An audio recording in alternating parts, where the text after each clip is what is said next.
welcome back to EPL Mouth-Off. Apparently you're having a good time on the online Razor TV website. Let's take a look at your online comments. Yes, Jess, I totally agree with you, huh? Okay, I also totally agree with you, my hybrid. Ruth Van Wong said, whatever, man. I also said, whatever, man. Why don't you review a detail? No. Okay. I feel like I'm dropping in a conversation that I haven't heard before, but never mind. Jesse said, I still think it's Man U Chelsea for a title.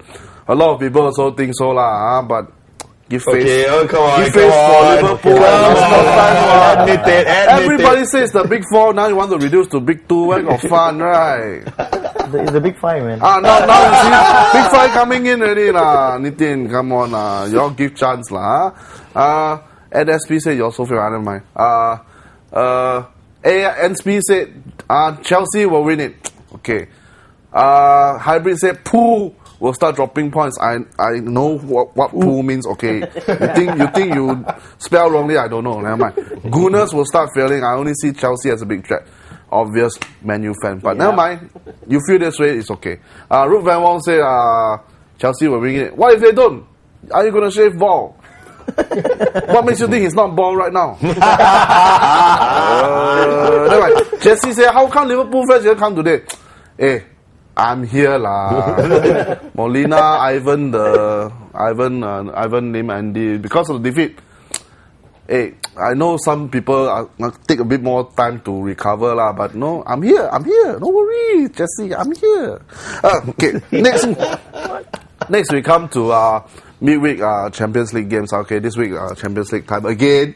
Kind of think. Do you think that this group games, opening group games, are a bit boring? I don't know. For me, it's like just like for a big four clubs, it's almost like a walk through. They got a relatively good team, then they got two crappy teams, and then every group is something like that. You can't take things for granted. Okay, it's a Champions League. Champions League is a different ball game. Yeah, I got a bad feeling that it's going to be another. Okay, you're trying to tell me that Liverpool's just going to go there and wait for that's what I'm saying. Liverpool's going to beat Atletico Madrid hands down at Anfield. Never mind. Let's go on. Roma versus Chelsea. They play at Stadio Olimpico in. Now this one can be tricky. This can be tricky, but considering that, Roma has a terrible form right now. And they have lost 6 of their 9 matches in. That's dangerous. That is really dangerous. You never know. You never know. Exactly, RJ. You'll never know, man. Play a team with keep on losing the game. I want to play a team that keep on winning the game. You know that there is. These people are from seasoned veterans or title challengers. They got the zen. They got the zen. Man. All right, man. Come on, Roma. Meanwhile, Manchester United will travel up to Glasgow to face Celtic. The last game was a pretty easy one at Old Trafford. What did you say? A 3-0 win. So. I think going to this is not going to Parkhead is going to be very hard. This is not going to be a walk in the park, definitely. I think it's a different ball game. You're walking to their arena. So if United have to go in with a clear, strong mentality, not with the kind of playing that they've been doing the last few games. If they're going to go in like that, they're going to lose. So this is the time where they've got to tighten their belts. So are United going to walk in Park Ju-Yi? To me, I think United can pull this off. I think basically the right players and some of the players that played the last few games felt that they should. I felt they should deserve to be benched. Gary Neville still needs a little bit more games. I think he's not really fit. Petrus is making mistakes here and there. And that's worrying. And what worries me is some of our defenders. Can't really pass the ball properly. And that's sad. Vidic is another. It's terrifying. He gets the ball. He's a good defender. But to pass a simple ball, you're going to need a little bit of vision and quickness. That goes for players like John O'Shea and even Fletcher. They're good players, but when you really need them to pass a ball from A to B, I think they need to go against the wall and start practicing it. Seriously. Still practice now a bit. No time really. Still got time. Still got a few more days. Okay. I think we can. 1 point will be good, but I would love the 3 points. But to me, that 1 point would be good because I'll have my eye on Arsenal. Yeah, that's coming up. We'll talk about that later. Meanwhile, Arsenal, they have their own problems. I mean, their own games. They face Fenerbahce. Yes, yeah. Fenerbahce, Turkish side, which they beat quite good. 5-2. 5-2 in Turkey. Well, that's the thing, right? I mean, they scored 5 goals, they let in 2. But 5 goals in Turkey, under that kind of, the constant whistling or the but Turkish Fenerbahce fan. was bottom of the league as well. Yeah, and they knew they were going to face a very, very hostile crowd. But you see, all this was before they had this really crappy week. All this is before all injuries came in as well. Yeah. This one, I'm sure. So you're not talking about 5-2 again? I like to see that, but who knows? But like what Arjun was saying, I think Wenger will probably have his eye on Saturday's match as well. So Arsenal is 3 points or a win away from qualifying. I think the big picture.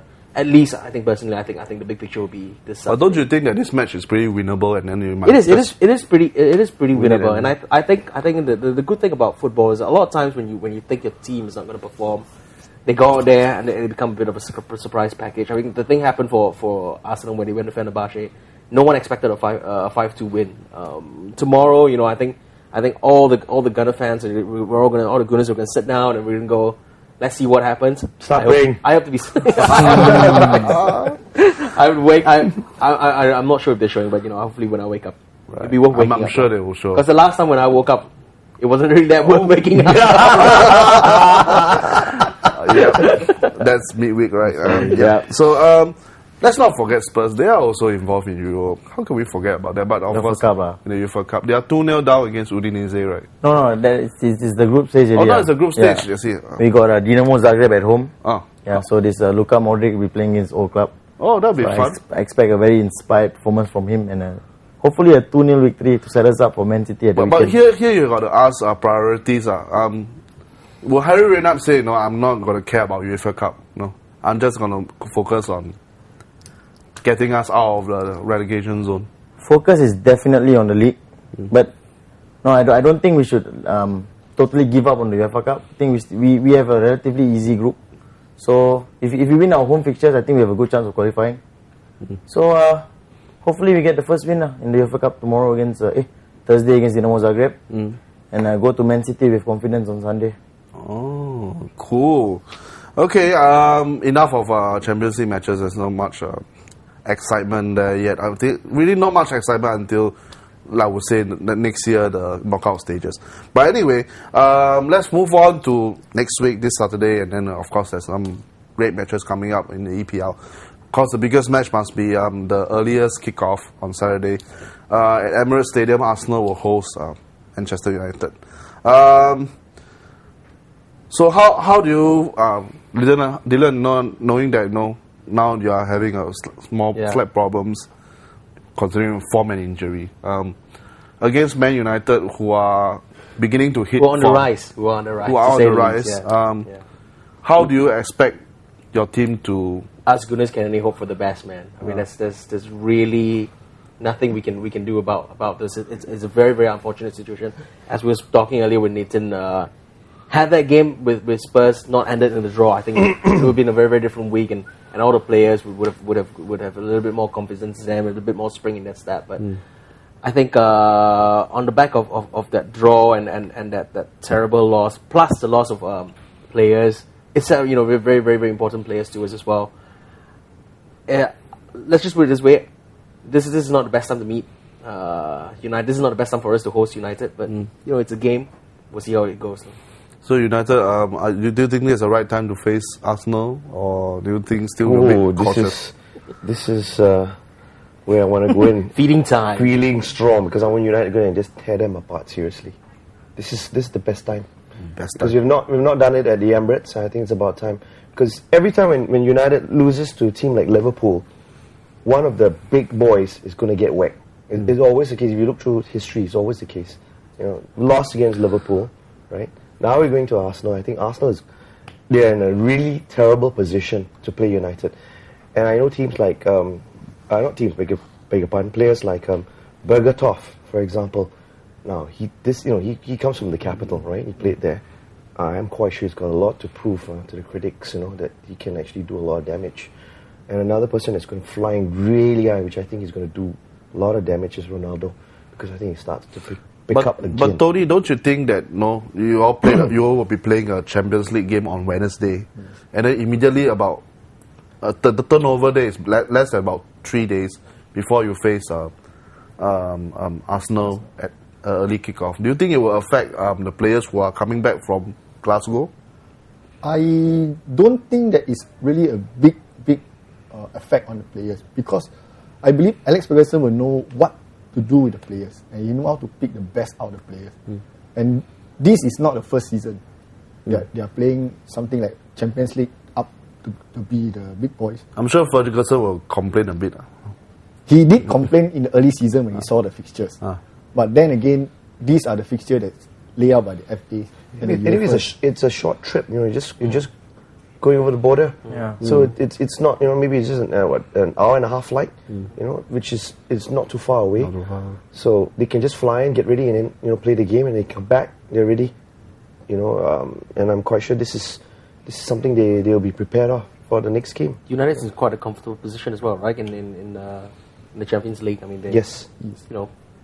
I think eye on the prize, man. Everybody will be especially some of the youngsters. I think we've got our defender, De Silva, down that flank. Oh, I love that guy on the right. The guy's brilliant, a youngster, 18 years old.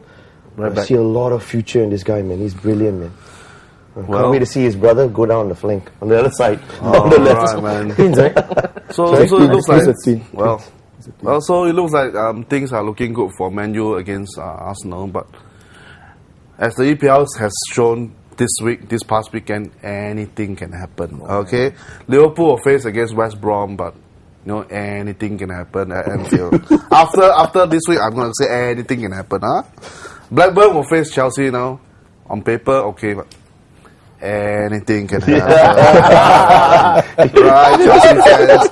Okay, well, that's all we have for tonight. Well, before we go, there's a usual Razorism of the week for the night to mull over.